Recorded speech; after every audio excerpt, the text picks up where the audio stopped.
Искрено, многу малку поддршка добивме од она што го очекувавме по оваа голема трагедија. Дел од луѓето се дистанцираат.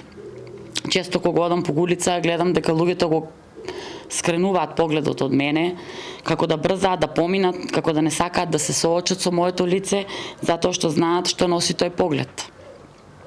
Тоа е тишина која боли повеќе од сите зборови.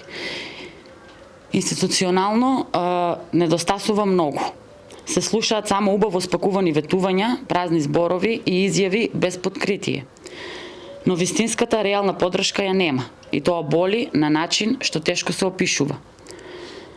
Кога ќе изгубиш близок член од фамилијата, очекуваш државата да застане за тебе.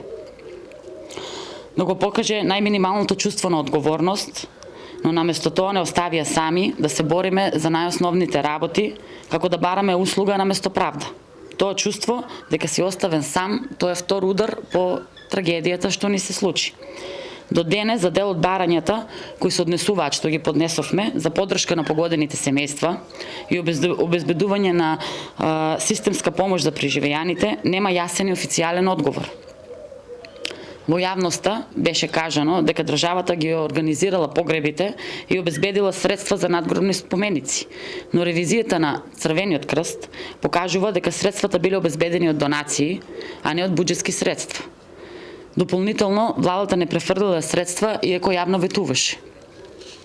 За жал, наместо вистинска поддршка, семејствата се соочија со манипулации, понижување и користење на трагедијата како основа за собирање на донации. Дел од средствата не стигнаа до семејствата